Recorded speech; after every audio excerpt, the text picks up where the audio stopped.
Con Fulkerson tenemos un método para resolver de las redes de flujo el problema de flujo máximo y por carácter transitivo también el de corte mínimo. Sin embargo, vimos que la complejidad de Fulkerson hacía que este era un algoritmo pseudo polinomial y que dependía de la capacidad saliente de todos los ejes de la fuente. Y por ese motivo eso podía hacer que nuestro algoritmo termine siendo eh, relativamente lento en cuanto a su ejecución si este valor de capacidad era un valor muy grande. En este video vamos a ver cómo podríamos hacer para mejorar esta cota de complejidad, incluso llegando a ver cómo construir un algoritmo que sea completamente polinomial. Veamos un ejemplo con qué nos referimos, con que puede ser lento en cuanto al cálculo del flujo máximo. Si tenemos un grafo, vamos a poner este sencillo como el ejemplo que vamos a ver, donde tenemos una fuente, un sumidero y dos nodos internos A y B. Podemos tranquilamente resolver el problema del flujo máximo en este, y vemos que el flujo máximo es 1000. Podemos hacer un camino de aumento SAT con cuello de botella de 500 y otro camino de aumento SBT también con cuello de botella de 500, y con eso ya podríamos concluirlo. Nos quedaría, por lo tanto, nuestro grafo residual donde podríamos construir luego de esos dos caminos de aumento cuál es el flujo máximo y cuáles son los ejes que están totalmente saturados. Pero no hay nada en Fulkerson que diga cuáles son los caminos de aumento tomar, y podemos ver que este mismo ejemplo se podría tornar en un caso patológico que haga que justamente esto que pudimos resolver en simplemente dos caminos de aumento se transforme en el peor de los casos posibles. Fíjense que para exactamente el mismo grafo, para la misma red, podríamos tomar como camino de aumento S, A, B, T. Y en ese caso el cuello de botella sería el eje AB con un valor de capacidad de 1, y por lo tanto luego de realizar ese camino de aumento nos encontraríamos con el siguiente grafo residual, donde vemos que ahora de B a A pasa a tener un camino de un eje para atrás, y de ese a nos queda un flujo todavía residual de 499 y estoy transportando que se ve en el eje para atrás 1 de flujo, y lo mismo se puede observar para el eje entre B y T. Ahora podemos continuar y desde el mismo grafo residual podríamos buscar otro camino de aumento, y es totalmente válido el camino de aumento S, B, A, T, y en este caso está usando el eje para atrás BA que habíamos generado cuando usamos el camino de aumento anterior. En este caso, nuevamente, el cuello de botella es con una capacidad de 1 BA, y por lo tanto este camino de aumento aumentará el flujo transportado en 1 DSAT. El grafo residual, después de aplicar este segundo camino de aumento, nos queda de la siguiente manera. Y podemos repetir eligiendo de forma patológica caminos de aumento. Ahora fíjense que puedo volver a usar el camino de aumento S, A, B, T. Puedo volver a hacer el camino de aumento, volver a construir el grafo residual, y ahora después de eso voy a poder volver a hacer S, B, A, T, también con un tamaño de flujo a transportar de 1, y así podríamos repetir en total todo esto 1000 veces. ¿Por qué? Porque estoy haciendo 1000 veces un camino de aumento de capacidad 1. Y fíjense qué curioso, el mismo problema pudimos resolverlo con 2 caminos de aumento o con 1000 caminos de aumento. Y la peculiaridad es que Ford-Fulkerson no tiene ninguna forma de elegir cuál es el camino de aumento que va a utilizar, y por lo tanto es totalmente válido tanto uno como el otro caso, y es por eso que cuando calculamos la complejidad de Ford-Fulkerson teníamos en cuenta la capacidad, y acá es donde queda claro por qué es ese el caso.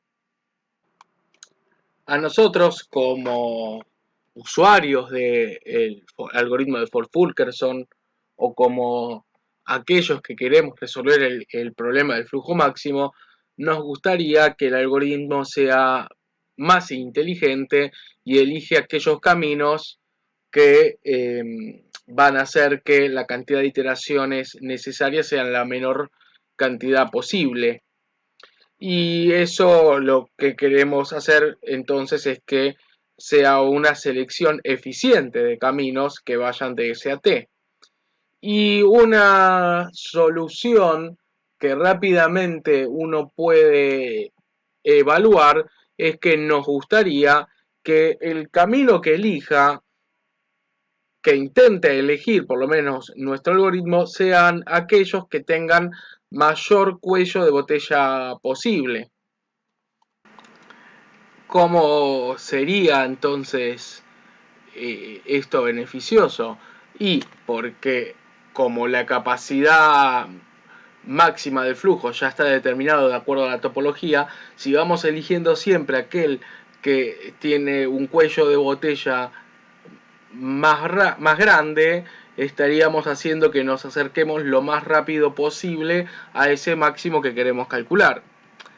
Idealmente, obviamente, queremos que en cada iteración eh, elijamos siempre el del cuello de botella más grande que todos, y hacer eso implicaría que tendríamos que eh, tener en cuenta y conocer cuáles son todos los caminos posibles, y de ellos también conocer cuál es el cuello de botella de cada uno, y obtener esa información y tenerla actualizada puede ser bastante costosa, y por lo tanto a veces nos podría llevar a que el remedio sea peor que la enfermedad. Es decir, que la complejidad para tener esa información haga que lo que podemos ganar eligiendo mejor el camino lo perdamos en calcular cuál es ese camino. Por lo tanto, capaz que no vamos a poder tener esa información, pero vamos a tratar de buscar formas de obtener caminos con mayor cuello de botella sin llegar a tener que calcular todos los caminos posibles y sus cuellos de botella. Bueno, ya varios programadores en la historia se enfrentaron a este dilema, y por lo tanto existen varios métodos para intentar realizar las selecciones convenientes. Acá vamos a ver solo un par, pero al interesado en la bibliografía hay muchísimos más. Incluso algunos donde desechan totalmente Fulkerson y utilizan otros métodos.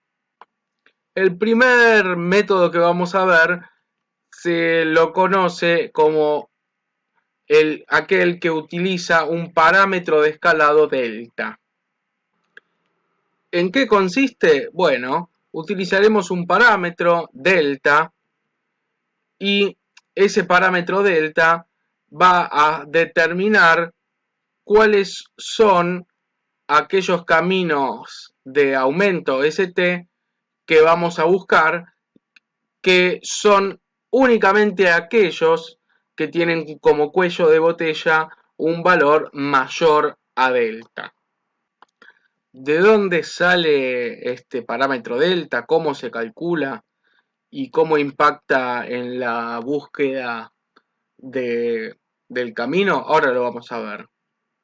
Vamos a ver que delta inicialmente va a tomar un valor que va a estar dada por un valor asociado a la suma de las capacidades de los ejes que salen de S. Ese es el valor C dentro de la complejidad de Fulkerson, si recuerdan. Bueno, la suma de todas las capacidades de los ejes que salen de S va a determinar el primer valor, el valor inicial de delta. ¿Cómo va a ser eso? Vamos a tomar como delta como entonces la potencia de 2 más grande posible que no supere ese valor de sumatoria, ese valor C. Por ejemplo, si el valor C es 600, la potencia de 2 más grande que no supera a 600 sería 512. Por ejemplo, si fuese el valor de C 1500, la potencia más grande de 2 que no supere ese valor sería 1024. Y entonces delta tomaría ese valor. Una vez que tengo el valor inicial de delta, voy a hacer una repetición de un proceso hasta hallar el flujo máximo. Y esta repetición es la siguiente.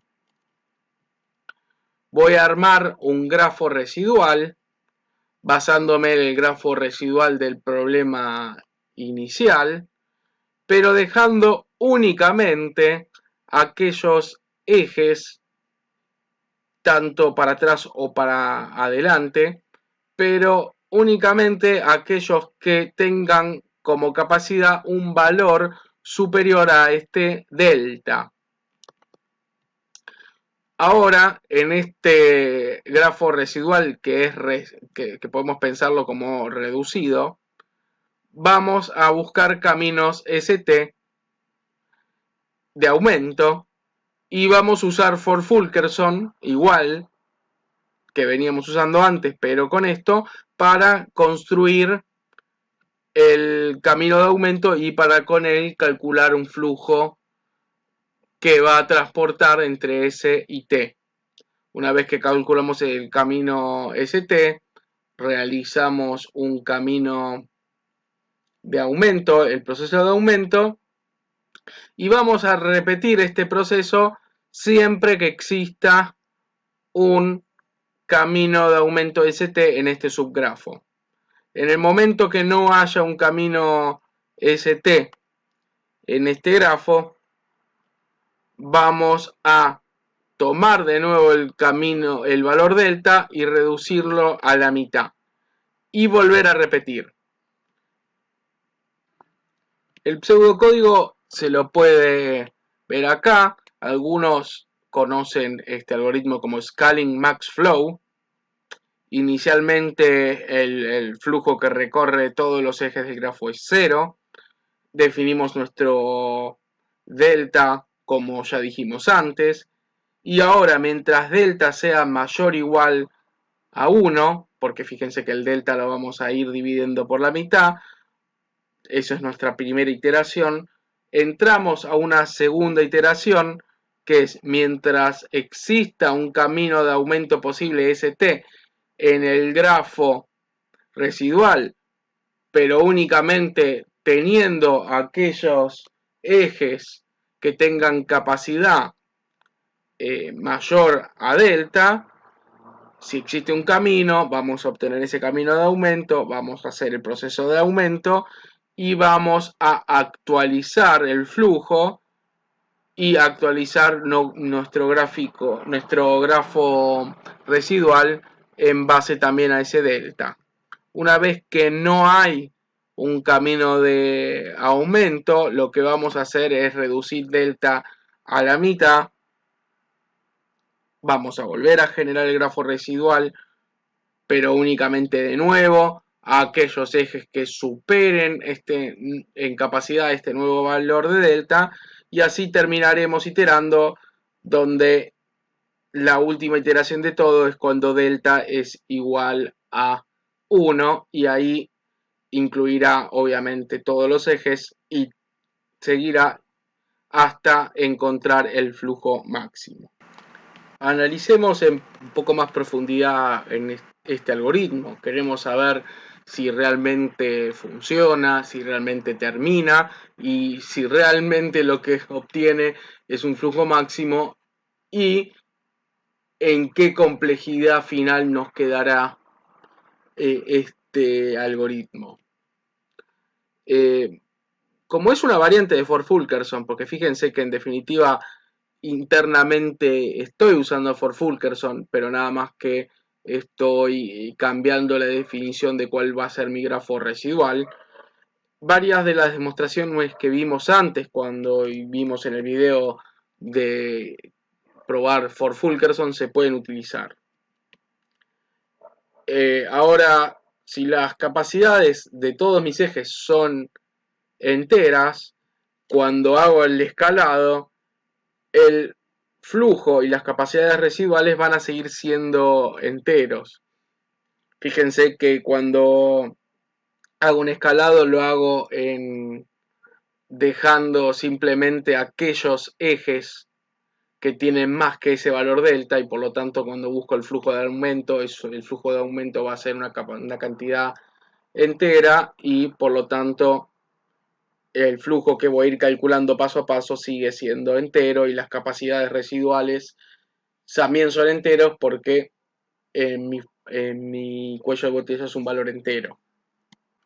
Y fíjense, cuando delta es igual a 1, el grafo residual es exactamente el grafo residual que usábamos en Ford-Fulkerson normalmente. ¿Por qué?